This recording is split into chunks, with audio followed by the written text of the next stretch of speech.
Hello and welcome to Lecture 4. The global spread of English has given rise to a wide variety of Englishes and debates and arguments for and against there being a standard English has grown. In this lecture, I'll explore the concept of standard language ideology. I'll also introduce global Englishes research. Despite the fact that English has changed over the years, often in unregulated and haphazard ways, it is also tightly regulated.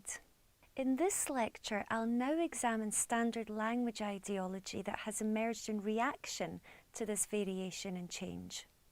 Standard language ideology relates to the way society thinks about language standards in terms of what is correct and what's acceptable. According to Sargent, language ideology can be defined in broad terms as the structured and consequential ways we think about language, and standard language ideology, therefore, relates to the way society thinks about language standards. The global spread of English gave rise to variation, and therefore debate on standards has grown as English has expanded and diversified. Despite the increasing acceptance of national and regional varieties of native Englishes, the new Englishes are still often viewed as deficient. While native English speaker language change is often seen as a sign of creativity and innovation, 2 coffees, for example, instead of 2 cups of coffee, non-native English speaker-led change is labelled as an error, incorrect, and as a mistake. The idea of a standard English also still exists across expanding circles in regions as diverse as East Asia, South America and Europe. And the education policy of these countries continues to promote a standard English ideology. Public opinion towards the English used outside of native English-speaking countries is also often largely negative. If we look in a Japanese bookshop, for example, we see books on sale with titles such as How Your English Sounds to a Native Speaker, Farewell to Japanese English, Tips on How to Sound Like a Native English Speaker. These books imply that Japanese learners of English will use the target language with native English speakers only. Communicative competence seems to be native English speakers' communicative competence. The phenomenon of native speakerism, a term used to describe a disparity of treatment of English users due to their perceived native speaker status, with native speakers often receiving favourable treatment over non-native speakers, is also clear in job advertisements advertising for native speakers with a neutral dialect. This is a pervasive ideology within English language teaching. Native speakerism prevails today, with current language teaching advertisements still illustrating a preference for native speakers over non-native speakers for certain teaching positions. What we see then is that the dominant ideology of native speakerism in places like Japan gives rise to beliefs about their superiority with regards to them being both legitimate speakers of the language and teachers with a superior knowledge of methodology. The E in English language teaching then appears to be native English.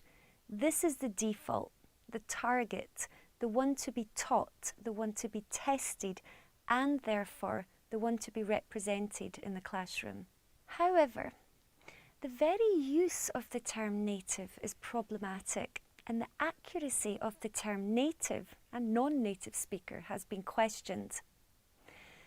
The term is notoriously difficult to define and only exists as a concept in people's minds rather than being an identifiable reality. Because of the elusiveness of this concept, it has been described as a fallacy, a myth, and a linguistic figment of one's imagination. It's been noted that with globalization and the resultant mass migration of people across the world on an unprecedented scale, and growing contact among people from different regions at an exponential rate, the distinction is becoming even more difficult to maintain. Many scholars have lobbied for alternative terms such as proficient user of English, language expert, English using speech fellowship, and multi-competent user. But there's been little consensus to date on alternative terms to replace them.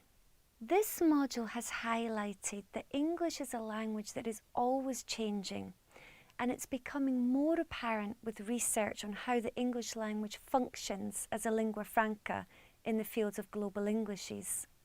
Here it is recognised that native English speakers do not speak a standardised version, and furthermore, it is increasingly difficult and irrelevant to define a native speaker in multilingual societies.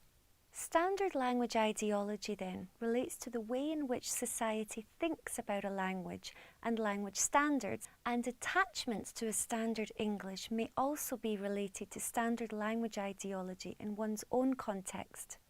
Global English's research embraces other languages and seeks to empower non-native English speakers and emancipate them from native English-speaking norms.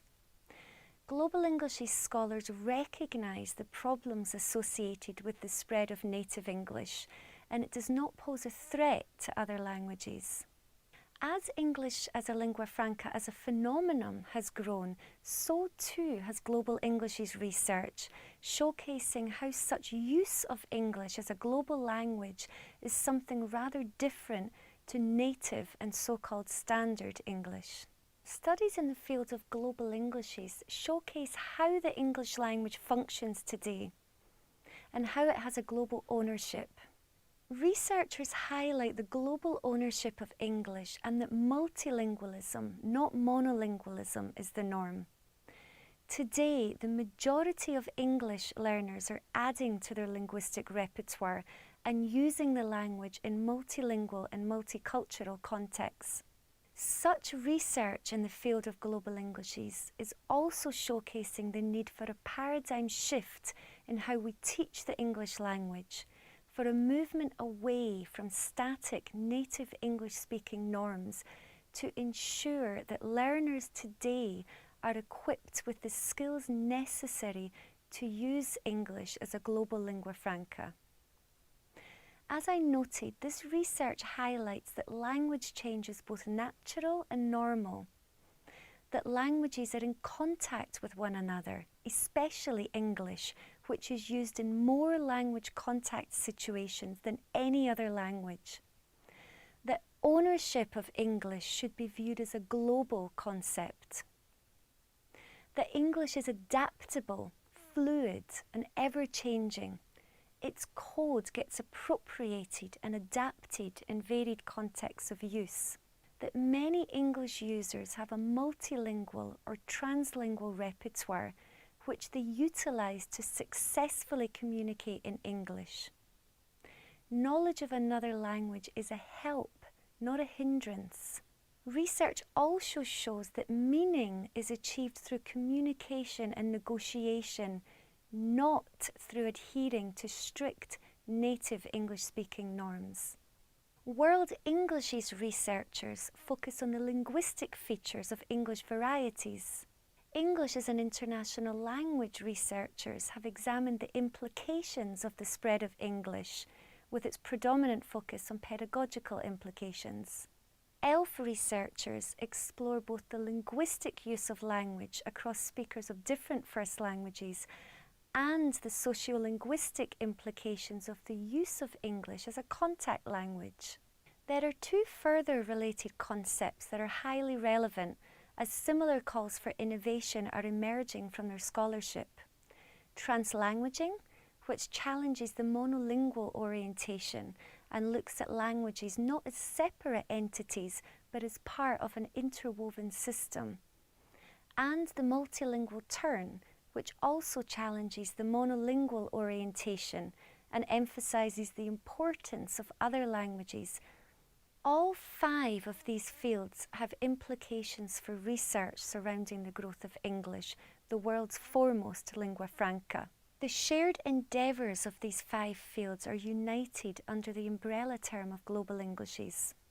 Global Englishes extends the lens of these fields to incorporate many peripheral issues associated with English, such as globalisation, linguistic imperialism, education, language policy and planning. Importantly, all fields also have implications for language teaching, and this will be discussed in the next lecture. And that concludes Lecture 4. In this lecture, I've explored the concept of standard language ideology. Despite the global use of the English language today, standard language ideology prevails in contexts such as Japan. However, concepts such as the native speaker and even whether a standard English exists have come into question in recent years, particularly with growth in research in the Global Englishes paradigm. Thank you very much for watching.